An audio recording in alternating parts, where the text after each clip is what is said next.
Well, I do. Yes.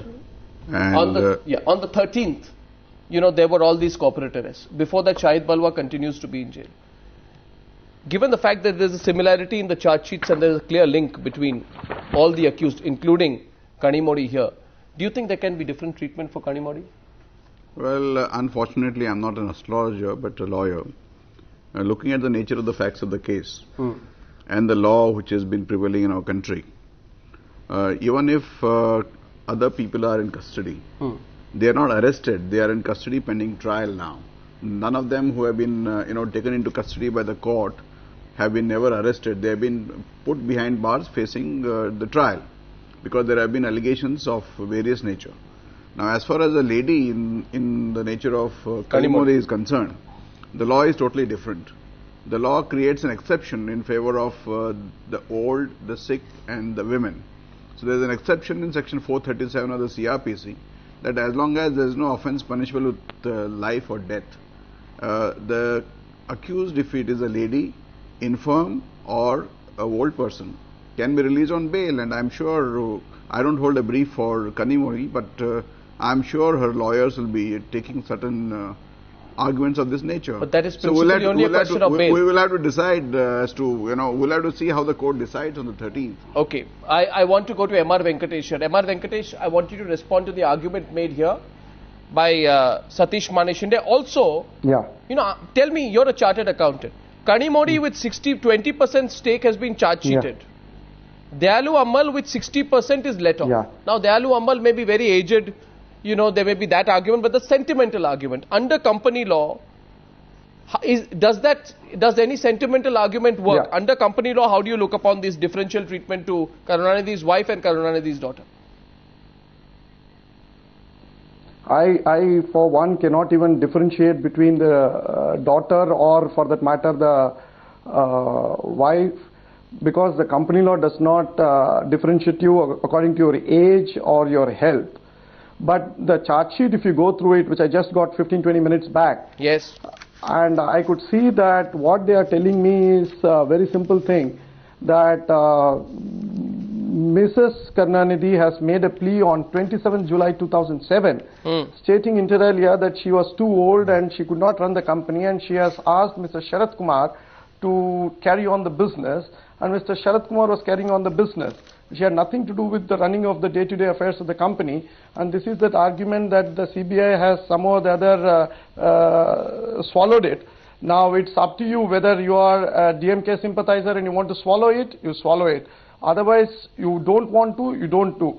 But as far as I am concerned, a 60% shareholder who has signed Memorandum of Association in English, remember the Memorandum of Association is in English, the various balance sheets, annual reports are in English, suddenly turns around and says that I don't know any other language other than Tamil, and all these are aerial languages, I don't understand, read or write of any of these, something that I am not able to swallow. You see, in a criminal case, the investigating agency as well as the court looks at culpability of a person and not at the shareholding of the person.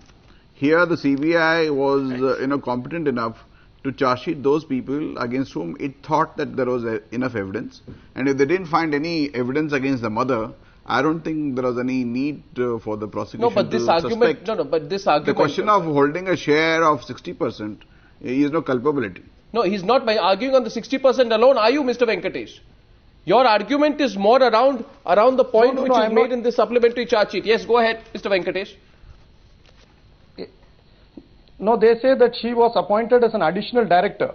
Yes. That was on 2007 July. Yes. And she was sitting on the board. She has signed, she must have received all the balance sheets. You should have received the annual reports, which are all in English.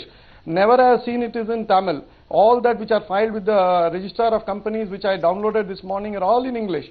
Now she cannot turn back and say that I was not aware about what was happening in the company, and all these were in English, so I don't know what it is. Be that as it may, I must also hasten to add that the Supreme Court is also monitoring this case and definitely will look at this in a very critical way. No. Because this is not something that can be brushed aside so simply as what Mr. Satish says. Yes. Mr. Swamy is pleasantly amused by what is going on. I think he agrees with the basic point being made there. Do you, Mr. Swamy? Well, first of all, I totally agree with the lawyer for Mr. Balwas that culpability has got nothing to do with what percentage shares you have. Secondly, as a person who has followed the materials in this case, I don't think Dayalu Amma could contribute anything substantial, or that she could make any changes if she is outside the charge sheet and a free person to change the evidence or run away from the country or any of that. So I think her being in or not, it was a professional decision, and we should respect it just because the circumstances are such that a conspiracy can be woven out.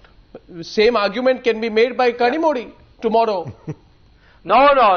Kanimozhi is an activist. She has been with the LTTE.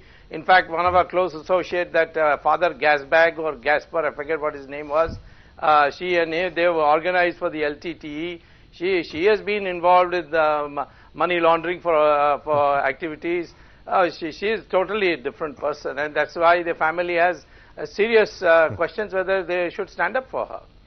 Well, it's an interesting situation tonight. I want to end by getting straight back into the politics of it. Vinod Sharma, you began by making an assumption that nothing much is going to happen in all of this. That Kanimozhi can probably be sacrificed for the time being. You've seen the DMK. You've seen the DMK statement, and my question to you is simple. After the DMK statement,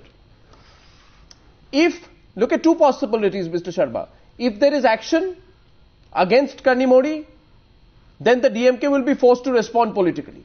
If there is no action against Kanimozhi, then the Congress party will find itself accused of succumbing to the brinkmanship you spoke about. It's a very difficult situation both ways. No, Arnav, I can't be answering to so many presumptions at the same time. Here's the charge sheet, which is before the court of law. So whatever we discuss here is immaterial. They'll come to their own, very considered decision after going through the charge sheet.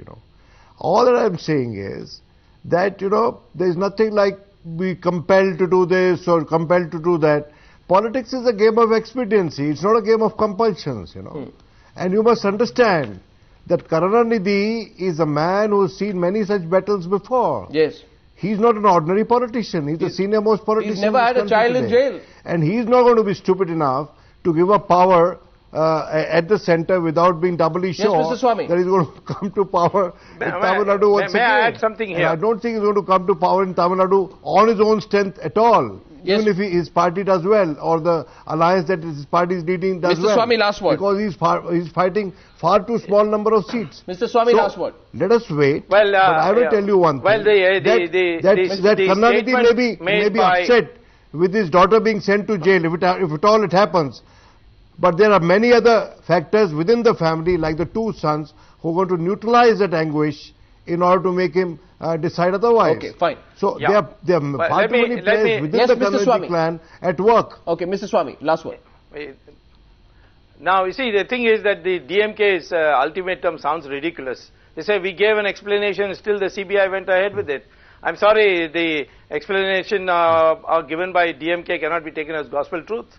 The money they got was unsecured loan, that they distributed it. When I brought it up in the Supreme Court, this issue, they hastily put back the money from what sources the CBI is still investigating, and then returned it back. Why would a company like DB Realty, through whatever channels they sent the money, give an unsecured loan to a 2-3 crore television company? There has to be a quid pro quo somewhere. Absolutely. And it's obviously very suspicious. We cannot accept the DMK explanation for it. They can't dictate that we gave this explanation, CBI has to accept it.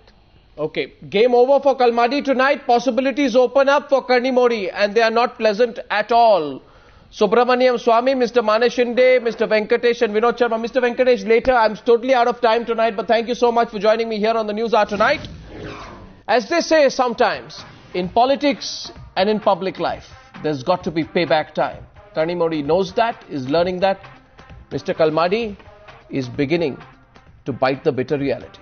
Good night, see you tomorrow, and goodbye.